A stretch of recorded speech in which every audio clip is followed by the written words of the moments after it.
Today I'm going to show you how to remote in with AnyDesk in a simple, beginner-friendly way. If you need to access another computer for work, tech support, or helping a friend, this is one of the fastest tools you can use. And before we get into it, if this video helps you out, go ahead and hit that like button and subscribe for more easy software tutorials just like this. Alright, let's jump in. The first thing you need to do is open AnyDesk on the computer you want to connect to.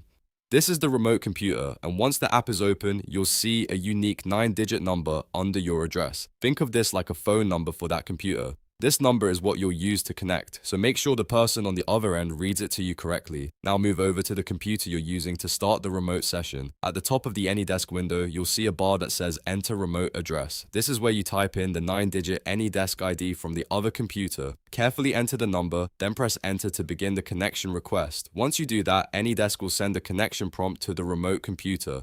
This is an important security step because the remote user must approve the connection before you can see or control their screen. On their side, a pop-up will appear asking them to allow access. They need to click Accept to grant you permission.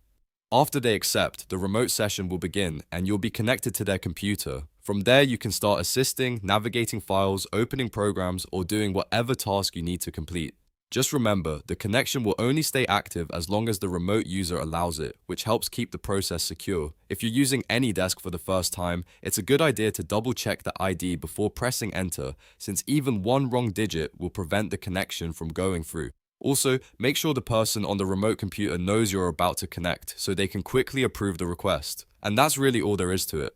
To remote in with AnyDesk, open the app, find the 9-digit address on the remote computer, enter it into the remote address bar, and then have the other user click Accept. It's fast, simple, and perfect for remote support. If this tutorial helped you, make sure to like the video and subscribe to the channel for more step-by-step software guides. Thanks for watching, and I'll see you in the next one.